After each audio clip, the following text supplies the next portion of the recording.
Ceci est un livre audio autogénéré par Google. Rationalisation et moralité. Ouverture philosophique. Collection dirigée par Aline Caillet, Dominique Château, Jean-Marc Lachaud et Bruno Péquignot. Une collection d'ouvrages qui se propose d'accueillir des travaux originaux sans exclusif d'école ou de thématique. Il s'agit de favoriser la confrontation de recherches et des réflexions, qu'elles soient le fait de philosophes professionnels, ou non. On n'y confondra donc pas la philosophie avec une discipline académique. Elle est réputée être le fait de tous ceux qu'habite la passion de penser, qu'ils soient professeurs de philosophie, spécialistes des sciences humaines, sociales ou naturelles, ou polisseurs de verres de lunettes astronomiques. Dernière parution. Stéphane LLERES, La philosophie transcendantale de Gilles Deleuze, 2011. Joël Balazu, Art, tragédie et vérité, 2011. Marie-Françoise BURESICOLLARD, Pasolini, Le corps incarne, à propos de pétrole, 2011. Cyril Cahen, Appartenance et liberté, 2011. Marie-Françoise Martin, La problématique du mal dans une philosophie de l'existence, 2011. Paul Dubouchet, Thomas d'Aquin, Droit, politique et métaphysique. Une critique de la science et de la philosophie, 2011. Henri de Montvallier, Le musée imaginaire de Hegel et Malraux, 2011. Daniel Arnaud, La République a-t-elle encore un sens? 2011. Quintiliano, Imagination, espace et temps, 2011. Quintiliano, La perception, 2011. Mbere-Quintiliano, Imagination, espace et temps, 2011. Mbere-Quintiliano, La perception, 2011. Pascal Godet, Kant et la fondation architectonique de l'existence, 2011. Roberto Miguelez. Rationalisation et moralité. L'Harmattan. Du même auteur. Sujet et histoire, édition de l'Université d'Ottawa, 1973. La comparaison interculturelle. Logique et méthodologie d'un usage empiriste de la comparaison, Presse de l'Université de Montréal, 1977. Epistemologia y Ciencias Social y Humana, Ediciones de la Universidad Nacional Autónoma de Mexico, 1977. Science, valeurs et rationalité, édition de l'Université d'Ottawa, 1984. L'idéologie et la reproduction du capital, édition de l'Université d'Ottawa, 1986, en collaboration avec R. de Andrade, P.N. Dussault et Camélios. L'analyse des formations sociales. Théorie et problématiques, édition Lega, 1992. L'émergence de la sociologie, Presse de l'Université d'Ottawa, 1993. Les règles de l'interaction. Essai en philosophie sociologique, édition de l'Université Laval, édition L'Harmattan, 2001. Copyright L'Harmattan, 2011. 5 à 7, rue de l'École Polytechnique, 75 005 Paris. http://www.librairieharmattan.com. Diffusion.harmattan@wanadoo.fr. harmattan@wanadoo.fr. ISBN 978-2-296-56-532. EAN 9 782 296 565 302. Les raisons, ce sont les choses qui manquent le moins. Introduction, objectif et plan de l'ouvrage. Dans cette étude, le terme de rationalisation désigne le procédé argumentatif par lequel un sujet cherche à donner une explication cohérente du point de vue logique en vue de justifier des attitudes, des actions, des idées, des sentiments, etc. L'étude se propose de montrer 1. Que la rationalisation doit être appréhendée comme une catégorie des actions rationnelles ayant donc une structure et une fonction qui leur sont propres. 2. Que la fonction de la rationalisation étudiée est la justification morale des attitudes, des actions, des idées, des sentiments, etc. 3. Que les idéologies peuvent être saisies comme des théories servant à construire un certain type de rationalisation d'autojustification morale. 4. Une telle théorie de la rationalisation d'autojustification morale fonde une notion anthropologique dans laquelle l'être humain se définit comme être moral, bien que non pas nécessairement éthique. 5. Que dans un tel contexte anthropologique, le mal n'a qu'une existence objective. Prologue. Nous débutons l'analyse de la problématique de la rationalisation par le discours que tient Hélène devant Ménélas dans la tragédie d'Euripide, les Troyennes. Est-ce qu'Hélène croit réellement dans sa version des faits, ou bien la construit-elle de toutes pièces afin de convaincre Ménélas de son innocence? Entre la manipulation que supposerait cette dernière interprétation, et l'innocence objective que l'on pourrait déceler dans la première s'ouvre la possibilité d'une tentative d'auto-justification. Les raisons élaborées par Hélène ne chercheraient qu'à la convaincre elle-même de son innocence. Elles constitueraient alors un cas de ce que nous appellerons une rationalisation d'auto-justification morale. 1. Action et rationalisation. La première section de l'ouvrage vise à fixer le statut particulier des rationalisations, dans le cadre général d'une théorie des actions. Nous partons de la typologie des actions proposée par Habermas, dans la mesure où celle-ci privilégie la question de la rationalité des actions et des formes spécifiques de celles-ci. 1.1.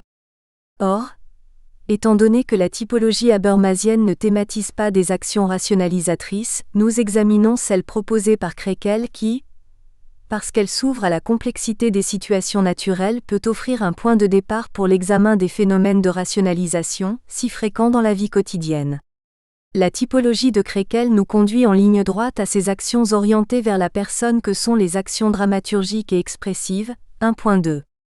Nous revenons sur l'examen que fait encore Habermas d'une forme de rationalité orientée vers la personne qu'il décrit comme forme thérapeutique de l'argumentation, dont le modèle se trouve dans la psychanalyse. Nous constatons que cet examen laisse cependant non questionné ce qui paraît être le problème central de la rationalisation, à savoir comment se fait-il que l'argumentation rationnelle soit mise au service du maintien, voire du renforcement des illusions et donc, de l'irrationnel? 1.3. Nous consacrons le chapitre suivant à l'analyse que fait Freud d'un cas de rationalisation, point de départ d'ailleurs, de l'usage du terme dans la psychanalyse. Nous y trouvons deux perspectives fort différentes de la rationalisation, l'une faisant de celle-ci une pseudo-rationalité, l'autre un mécanisme qui ne se raccorde nullement à un manque de rationalité.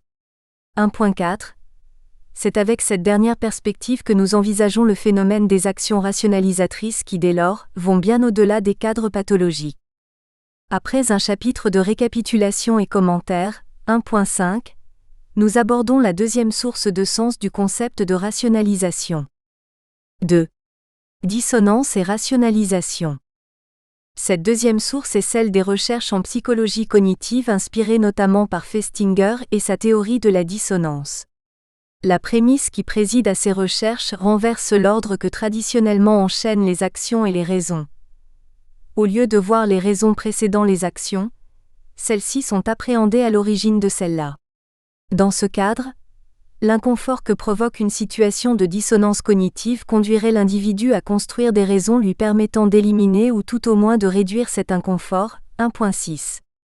Les recherches conduites par Beauvois et Joule dans le contexte de situations de soumission dans lesquelles les individus sont placés, expérimentalement, élargissent considérablement la problématique de la rationalisation. 1.7. C'est le cas en particulier des conséquences que provoque l'engagement de l'individu dans des situations de soumission sans pression. La plus intéressante de ces conséquences est la suivante. La décision initiale a en elle-même une force d'engagement qui ne semble nullement dépendre des raisons pour lesquelles elle a été adoptée. C'est ce que nous décrivons comme difficulté d'autocritique, difficulté ou absence qui deviendra un élément crucial dans une théorie de la rationalisation d'auto-justification morale. 1.8. Après un chapitre 1.9, de récapitulation et commentaires, nous entreprenons la troisième section de l'ouvrage consacrée à certains aspects du rapport entre raison et rationalisation. 3. Raison et rationalisation. Cette section commence par un excursus terminologique. 3.1. D'autant plus nécessaire que, malgré leur commune étymologie, les significations que comporte le terme de rationalisation sont bien différentes. Nous adoptons celle qui fait de la rationalisation un procédé rationnel, visant la justification morale d'un acte. Le chapitre suivant 3.2 propose une théorie de la rationalisation d'autojustification morale, RAM, comportant 15 propositions. Le chapitre 3.3 se veut une application de cette théorie à l'examen d'un cas concret de RAM. Autant la psychologie profonde que la psychologie cognitive ont soupçonné l'existence d'un lien entre rationalisation et idéologie. Dans la section 3.4, nous examinons tout particulièrement les processus idéologiques de rationalisation dans des situations de soumission étudiées par la psychologie cognitive. Afin de mieux cerner la problématique du rapport entre RAM et idéologie, nous adoptons un ensemble de conventions concernant la notion d'idéologie 3.5. Dans le chapitre suivant 3.6, nous discutons la troisième convention introduite, à savoir celle qui conçoit les rapports sociaux de pouvoir comme des rapports asymétriques ainsi que le postulat suivant lequel seule la position dominante au sein de ces rapports offre les conditions de production d'idéologie. Le chapitre suivant 3.7 cherche à montrer que si les religions peuvent éventuellement jouer le rôle des idéologies dans la construction de RAM, elles n'y trouvent pas leur fonction propre, laquelle demeure celle d'énonciateur de valeurs. Enfin, le chapitre 3.8 examine un cas de discours idéologique, à savoir celui produit en Allemagne entre 1919 et 1933 comme justification du racisme. Après un chapitre de récapitulation et commentaires, 3.9 débute la section 4. 4.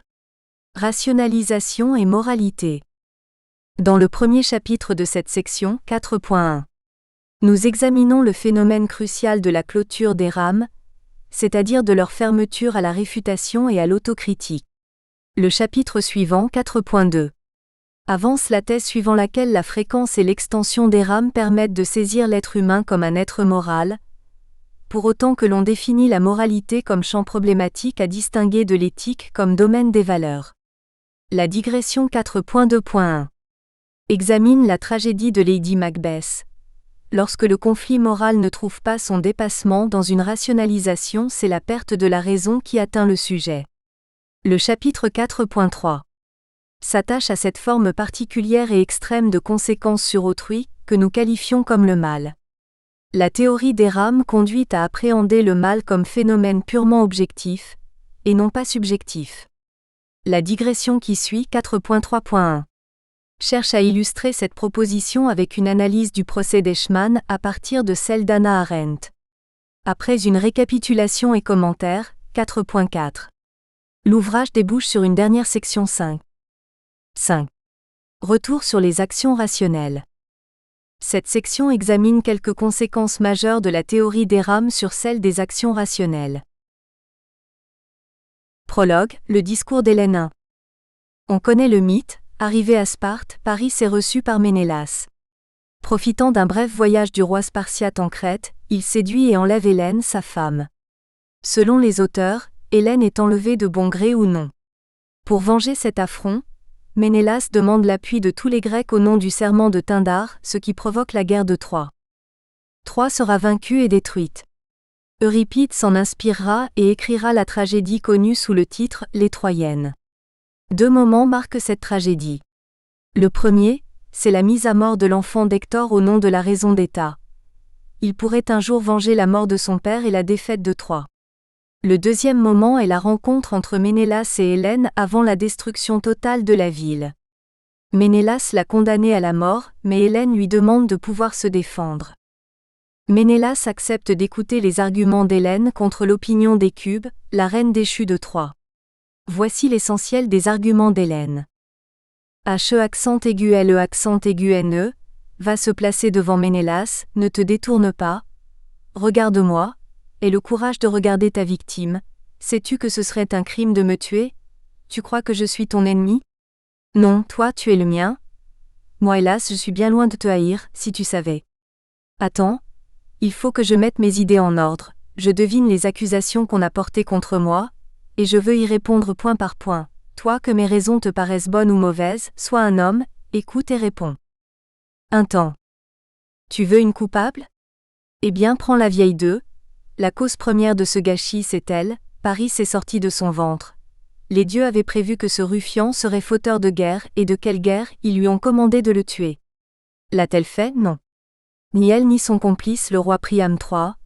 Bon mais trop faible, tout vient de là, c'est la fatalité vois-tu. Donc Paris à 20 ans monte sur l'Ida, il rencontre 3 déesses qui le prennent pour arbitre, qui de nous 3 est la plus belle? Sais-tu ce que lui offrait Pallas, pour acheter son jugement? La Grèce tout simplement. Avec l'appui d'Athéna, il l'aurait conquise en un tournement, et Héra. Si je gagne tu auras l'Asie entière, et les confins de l'Europe. Cypris en cas de victoire n'a rien promis, sauf moi. Elle m'a décrite, elle a gagné, quelle chance pour vous. S'il eût préféré l'une des 2 autres déesses, une armée troyenne eût ravagé la Grèce. Sans ce corps que tu as fait brutaliser par tes hommes, vous seriez sous le joug d'un Asiatique. Vous devriez me couronner de laurier.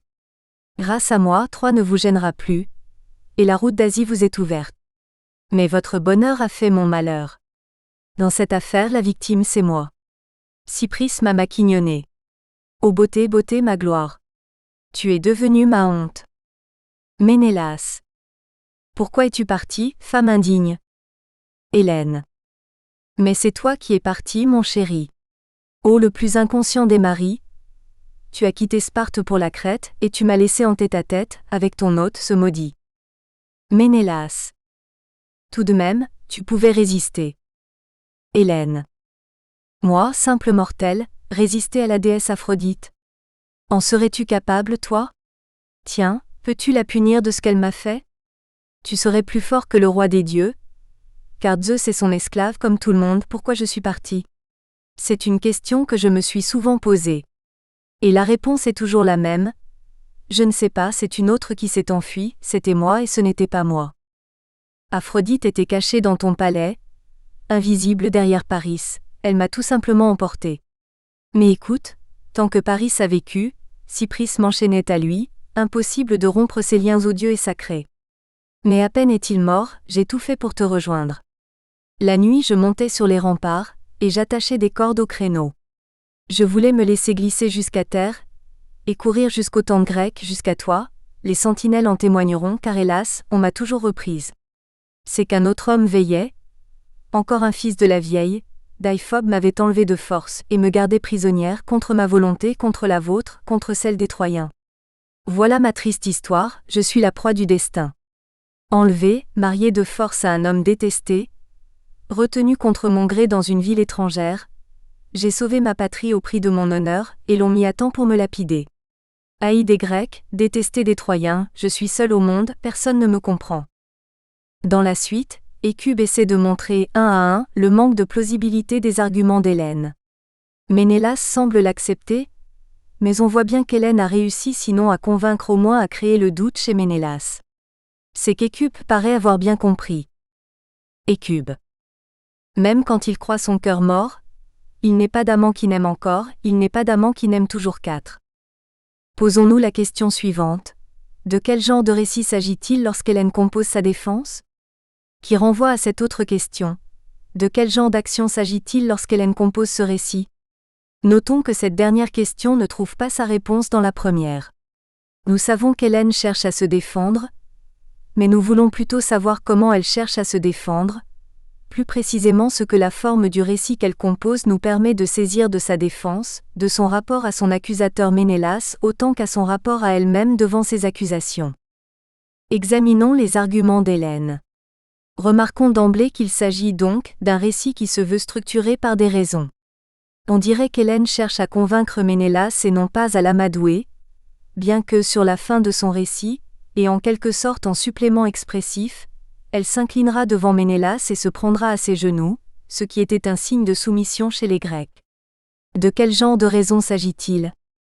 Hélène ne fournit pas à Ménélas des informations nouvelles, le mettant donc en connaissance de faits qui pourraient changer sa vision des choses. Le seul fait que Ménélas ne connaîtrait pas serait sa tentative présentée comme désespérée de le rejoindre en se laissant glisser la nuit par les remparts. Information d'ailleurs bien peu efficace pour changer la vision de Ménélas car comme Écube ne manque pas de le signaler, aucun soldat troyen ne se trouve plus là pour l'attester. C'est plutôt une interprétation de faits connus qu'Hélène élabore pour essayer de convaincre Ménélas. Remarquons encore qu'il ne s'agit nullement de rendre clair ce qui serait obscur, ou de donner un sens à ce qui ne l'aurait pas. C'est une lecture de fait qu'Hélène propose à Ménélas, lecture bien entendu qui l'absoudrait des responsabilités et donc la rendrait innocente. Puisque la tragédie a eu lieu, la guerre a décimé les Grecs, conduit à la destruction de Troie et à l'esclavage de ses femmes, ce qui est le point nodal de la tragédie d'Euripide. Il faut bel et bien des responsables, ceux à qui on pourrait ou on devrait imputer la séquence des malheurs. Hélène, dans son récit, fait appel à deux sortes de responsabilités. L'une serait de l'ordre du personnel, l'autre de l'impersonnel. Hélène commence son récit par l'attribution à Hécube de la responsabilité de la vie même de Paris, que les dieux avaient commandé de tuer à sa naissance, sachant qu'il serait la cause de tous les troubles. Cette responsabilité rectifiable déplace d'emblée la culpabilité chez Hécube, mais Hélène se doit d'aller plus loin car la faute supposée d'Hécube ne suffit pas à expliquer la suite des événements. Le deuxième coupable serait Ménélas lui-même, et ce par inadvertance, dirait-on, en laissant seule Hélène face à son séducteur kidnappeur. Mais peut-être les vrais coupables ou en tout cas ceux dont l'agir échappe à tout contrôle, à toute rectification, sont de l'ordre de l'impersonnel, du transcendant, du destin ou de la fatalité. Hélène n'est pas coupable d'être belle, et de provoquer ainsi les désirs. Ce serait la déesse Cypris qui aurait provoqué le désir de Paris et même celui d'Hélène lorsqu'elle se trouvait avec Paris. C'est pourquoi ce serait une autre qui réellement aurait agi à sa place, une autre derrière elle, incontrôlable. C'est sans doute l'argument le plus remarquable d'Hélène lorsqu'elle s'adresse à Ménélas en prenant en quelque sorte le taureau par les cornes. Pourquoi je suis partie ? C'est une question que je me suis souvent posée. Et la réponse est toujours la même. Je ne sais pas, c'est une autre qui s'est enfuie, c'était moi et ce n'était pas moi. À la différence de Ménélas qui, la laissant seule face à Paris, le fait par inconscience, c'est-à-dire par manque de jugement, par aveuglement, par irréflexion, par légèreté, Hélène le quitte, on le dirait avec nos termes, par cette force de l'inconscient qui nous dépasse, que nous ne pouvons pas contrôler. L'inconscient c'est nous et ce n'est pas nous car il échappe à notre conscience, à notre volonté et donc, à notre liberté et à notre responsabilité. Remarquons enfin, que cet appel à une causalité qui nous échappe parce qu'elle n'est pas le fait de notre volonté et nous rend ainsi non coupables, si elle est le fait de puissance transcendante dans le récit d'Hélène, l'agir des dieux, elle ne le sera pas dans tous les récits qui essaient de justifier l'innocence par des déterminations non transcendantes comme celle du social par exemple. La structure de l'argument est cependant la même dans un cas comme dans l'autre. Mais la question devient maintenant cruciale pour nous. Hélène croit-elle réellement en ce qu'elle dit ? Ne pourrait-on pas penser qu'elle construit son récit simplement en vue de convaincre Ménélas, et ce avec des arguments qu'elle fabrique de toutes pièces ou, plus précisément, avec une interprétation qui n'est fabriquée que pour le convaincre ? Comment décider dans un sens ou dans l'autre si, bien entendu, l'efficacité convaincante de ces arguments repose justement dans l'effet d'authenticité que le récit d'Hélène doit provoquer chez Ménélas.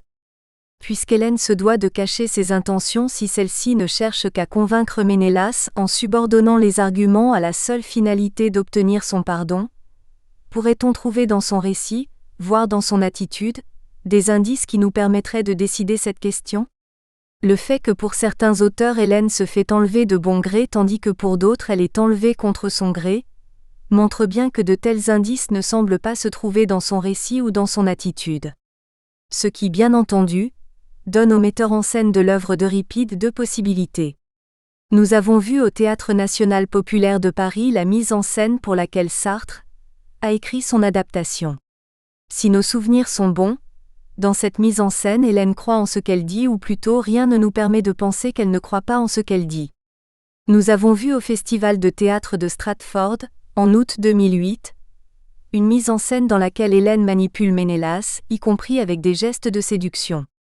Nous sommes tentés de penser que les interprétations du récit, ou de l'agir, d'Hélène ne sont pas indépendantes de l'interprétation que l'on peut faire des motivations même de la guerre contre Troie, voire de celle de Ménélas lui-même.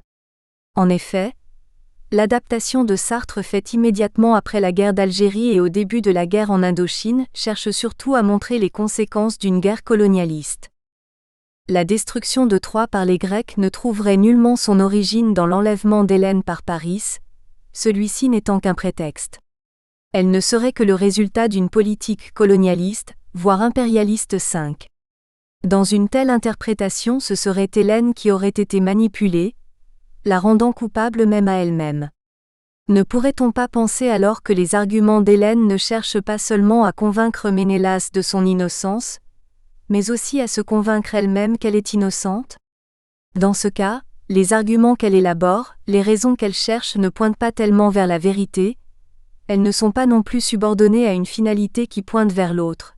Si des finalités peuvent être ici attribuées, elles pointent vers soi-même. Il ne s'agirait donc pas d'une justification face à l'autre, mais d'une auto-justification. Cette présence d'un tribunal chez soi-même devant qui nous nous devons de justifier nos actions présupposerait alors une nature morale, et les raisons construites pour s'auto-justifier constitueraient ce que l'on devrait pouvoir appeler des rationalisations.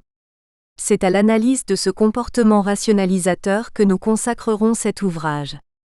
Nous commencerons par essayer d'identifier les actes rationalisateurs, de fixer leurs particularités dans l'univers des actions, et ce dans le cadre de quelques typologies déjà proposées. 1. Euripide, les Troyennes, adaptation de Jean-Paul Sartre, Gallimard, Paris 1965. 2. Il s'agit d'Hécube, épouse du roi Priam de Troie et mère de Paris. 3. Dans le mythe, Priam charge son serviteur Agéla de tuer l'enfant. Paris s'est exposé sur le mont Ida mais quelques jours après, Agéla retrouva l'enfant vivant, qu'une ours l'avait nourri de son lait. Frappé par le présage, il l'emmena chez lui et l'éleva au milieu des bergers. 4. Ibide, pp 97 à 107. 5. Sartre était bien situé pour pouvoir adopter une telle interprétation, car la conquête de l'Algérie par les Français au XIXe avait été justifiée par la gifle que le monarque algérien avait administrée à l'ambassadeur français, et que celui-ci avait consciemment provoquée. D'ailleurs, la fabrication de prétextes pour justifier le déclenchement d'une guerre impérialiste est devenue monnaie courante à l'époque contemporaine. Il suffit de penser aux prétextes fabriqués par les États-Unis lors de la guerre de conquête de Cuba à la fin du XIXe siècle, de l'intervention dans la guerre d'Indochine et tout récemment, de l'invasion de l'Irak.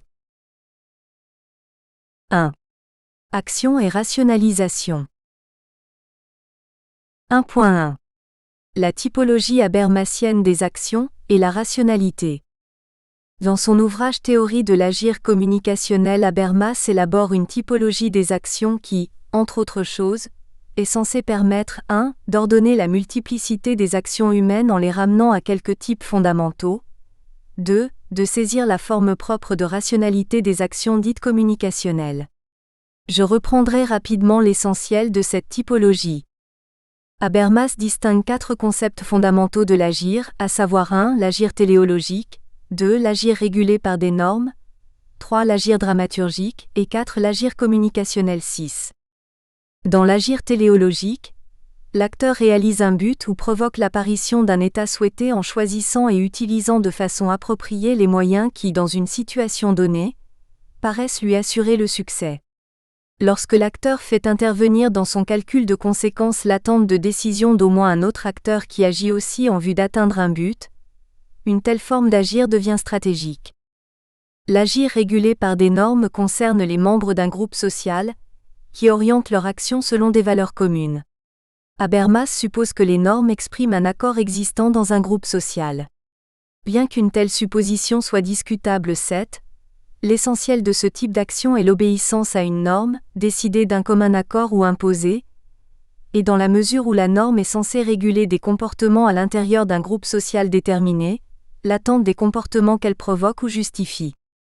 L'agir dramaturgique concerne des participants dans une interaction dont la caractéristique fondamentale est qu'ils se constituent réciproquement en un public. L'acteur qui agit d'une telle sorte cherche à créer une image de lui-même, en dévoilant sa subjectivité plus ou moins intentionnellement. Habermas signale que ce modèle n'a pas encore atteint le niveau d'une théorie générale, malgré le fait qu'il servirait au premier chef à décrire phénoménologiquement des interactions 8. Enfin, l'agir communicationnel concerne l'interaction d'au moins 2 sujets capables de parler et d'agir qui s'engagent dans une relation interpersonnelle. L'essentiel d'un tel agir serait la recherche d'une entente sur une situation d'action, et ce avec l'objectif d'une coordination consensuelle des respectifs plans d'action. À première vue, seul l'agir téléologique semble offrir un aspect de la rationalité de l'action car il s'inscrit dans cette forme de rationalité par rapport à une fin, Zweckrationalität, que Max Weber avait déjà examinée. Or, c'est à la forme propre et tout à fait particulière de rationalité de l'agir communicationnel qu'Habermas, comme on sait, va consacrer l'essentiel de sa recherche dans la théorie de l'agir communicationnel. La première caractéristique d'un tel agir est évidemment qu'il a comme médium le langage. Or, si la possibilité ou la nécessité d'un agir coordonné justifie la communication, cette communication suppose non seulement l'utilisation d'un langage mais encore une utilisation particulière de celui-ci. Habermas dira que dans les modèles téléologiques, normatifs et dramaturgiques, le langage apparaît aussi comme médium mais d'une manière unilatérale. Dans le premier modèle, il renvoie à une sémantique des intentions et n'est susceptible de déclencher que des effets perlocutoires. Dans le deuxième, à un concept culturaliste visant l'instauration de relations interpersonnelles. Dans le troisième, à l'expression d'expériences vécues. Seul le modèle communicationnel aurait la propriété d'être un médium d'intercompréhension, non tronqué. En effet, dans les actions communicationnelles, les plans d'action des acteurs ne seraient pas coordonnés par des calculs de succès égocentriques, comme dans les actions téléologiques, ni par des règles culturelles communes, comme dans les actions régulées culturellement, ni par le désir ou l'attente de partager une expérience vécue comme dans les actions dramaturgiques, mais par des attentes ou des intentions de compréhension réciproque. Ainsi, l'intercompréhension, Verständigung, vaut, dit Habermas, comme un procès d'entente, Einigung, entre des sujets capables de parler et d'agir neuf.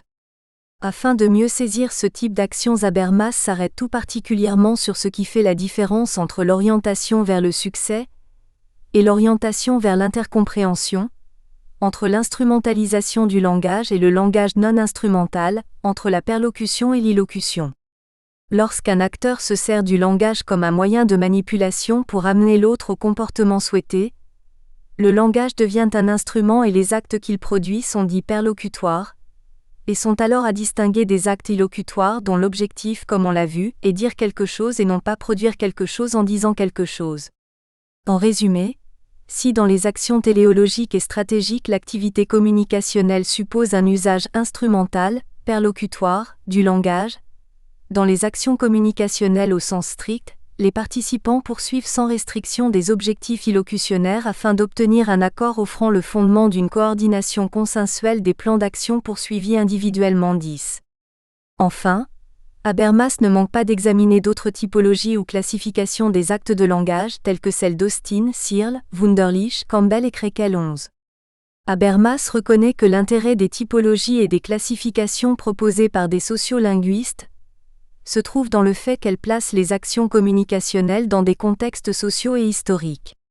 Elles procurent ainsi un fil conducteur pour les systèmes de description ethnolinguistique, et sont dès lors plus à la hauteur de la complexité des situations naturelles que des typologies partant des intentions et objectifs illocutionnaires. Pourtant, il leur manquerait la force d'illumination théorique qui pourrait clarifier nos intuitions 12. La classification proposée par Krakel fait partie pour Habermas de ce genre de classification. Je reprendrai l'essentiel de cette classification car en effet, elle s'ouvre à la complexité des situations naturelles, et par là, offre un point de départ pour une analyse de ces phénomènes de rationalisation si fréquents dans la vie quotidienne et si importants à plusieurs points de vue qu'une thématique essentiellement illocutionnaire tente à subordonner, sinon à ignorer 13. 1.2. Action dramaturgique et action expressive. Cette classification 14 est censée être une fonction de 3 indicateurs dits pragmatiques. L'orientation vers la connaissance, C, l'orientation vers la personne, P, et l'orientation vers l'action, A. Elle met, bien entendu, en présence un locuteur, S, et un auditeur, H. Et en plus de la dimension pragmatique ou matérielle fixée par ces orientations, elle se développe encore dans 2 autres dimensions, à savoir la dimension temporelle suivant l'orientation des participants vers le présent, le passé et le futur, et dans la dimension sociale qui, elle, s'intéresse à la question de savoir si les obligations pertinentes pour les suites de l'interaction sont opposables au locuteur, à l'auditeur ou aux 2 parties. Le résultat se laisse résumer dans le tableau suivant. dans l'axe du présent, S orienté vers C acquiesce, accepte ou rejette, par exemple, tandis que H affirme, argue ou déclare. Dans l'axe du passé, S orienté vers P justifie, défend ou se lamente, par exemple, tandis que H accuse, critique ou raille. Enfin, dans l'axe du futur, S orienté vers A promet, refuse ou cède, par exemple, tandis que H conseille, défie ou ordonne.